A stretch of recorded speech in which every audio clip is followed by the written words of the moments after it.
Assalamualaikum. Well, it's time to be finally appear in Olevels exam as well as IGCSE. So today we are here going to cover up another topic that would be related to about digital currency, or you can say basically the mentioned topic is blockchain.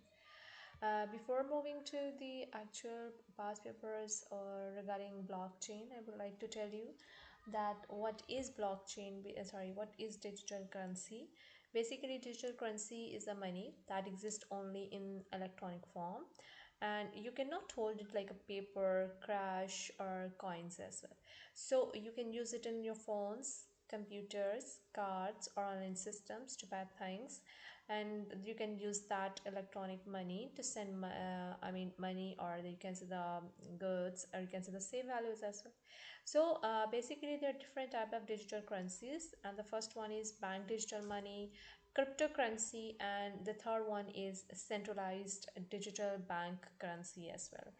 So if we look further, some kind of very simple examples, so we can say that paying with a cash, it's a physical currency, but when you are paying with a banking app or a wallet, it's a kind of digital currency.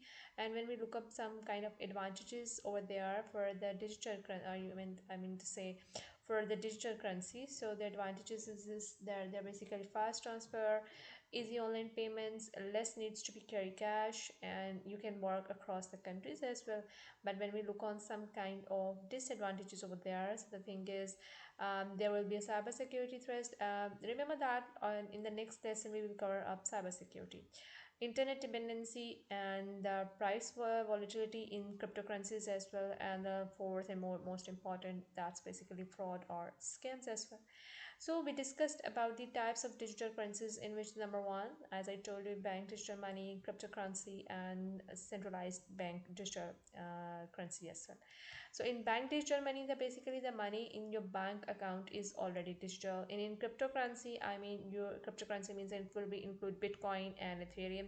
So these are not controlled by one bank or government. These basically use the technology of blockchain, and they use blockchain technology for the security as well.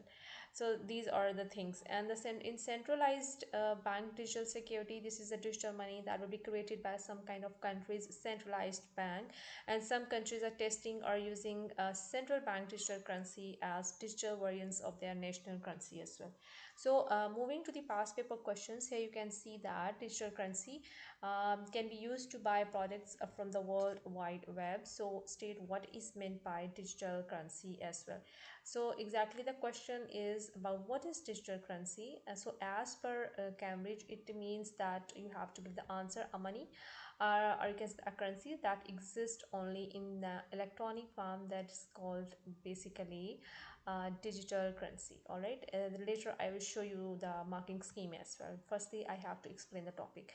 And the next question is that what is the process of blockchain in digital currency? Well, before moving to the explanation of this question, I would like to tell you that like in physical form, we keep the record of all our transactions. All right, so we keep the record transactions on our notebook or diary or something else. So when it is about the digital currency, and digital currency means that you are going to keep money in electronic form. So it means that you are that there should be some kind of procedure that will be used to keep the track of all the transactions basically.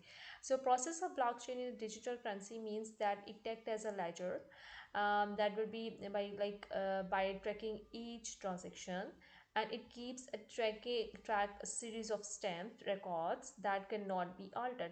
Whenever the transaction will be happened, the timestamp will be recorded, and that timestamp will be obviously as a proof. So we can say that that question was about just like a 2 marks, and now we are moving to the answer of these questions.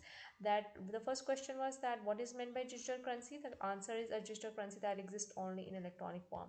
The second question was to describe the process of blockchain in digital currency. Obviously, as I told you, process of blockchain obviously acts as a ledger, and by tracking each transaction, so it keeps a series of time-stamped records and that cannot be altered. So moving to the another question, digital currency can be used to pay for the products and services.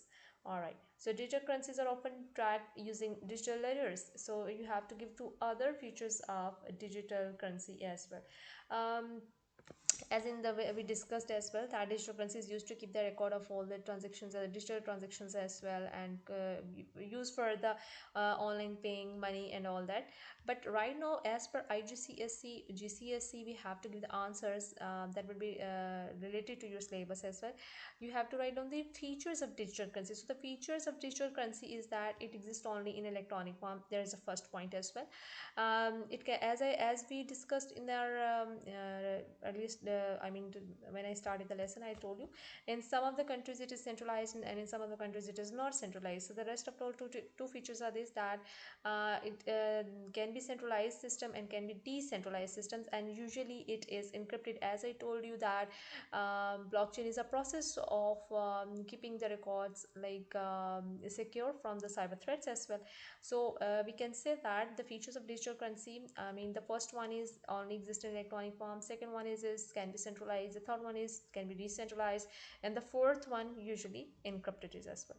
So here's the second question: identify the process that uses a digital ledger to track the use of digital currency. All right, digital ledger that uses a digital ledger. So where the digital ledger is used, as I told you, in blockchain, that digital ledger will be used. So here are the two of the answers of the questions: that only exist electronically, can be decentralized and all that, and blockchain. All right. So there is a next question: draw and annotate a diagram to show how a payment transaction is made using digital currency and blockchain. As I told you, that the blockchain is obviously the process of transferring the like money in a form of electronics. So the how we will explain it, the first thing that we need to memorize all these concepts. As before moving to this concept, we can understand Y diagram as well. So here is the device, the first one, an ANIA device that is going to be used to send the data, and the data is already encrypted, and the payment has been sent, and it is going to use the digital ledger, in which digital ledger, the purpose of the digital ledger is to keep the record of the transactions, and to keep a series of timestamp that cannot be altered as well. So when the digital ledger is going to be attached with it, it is going to send data to the block, and if the block is full, the transaction will be added to the next one block as well. So when the block is full, it is added to the blockchain. So this is the whole procedure that can be expected, that you have to annotate the diagram of this question, that how the payment transaction is made using a digital currency. So in very easiest form, you can go and revise these concepts as well. Digital ledger is used, device encrypting the data, sending data digital ledger, and paying payment is being recorded in a digital ledger, including details, all that, digital signature, time stamp, and record. So transaction is stored in a block in multiples, so each block has a like a block cache or unique identifier. So when the block is executed or full, it is applied to all over the devices that has the blockchain as well. So there is no need to memorize all these points over there. You can go for these explanation as well, because it is was about that you have to annotate the diagram. So this is the thing. So I'm sure that you're clear about the concepts of blockchain questions, past paper questions as well. So stay connected. We are going to discuss the next topic that will be related to cybersecurity threats. Thank you.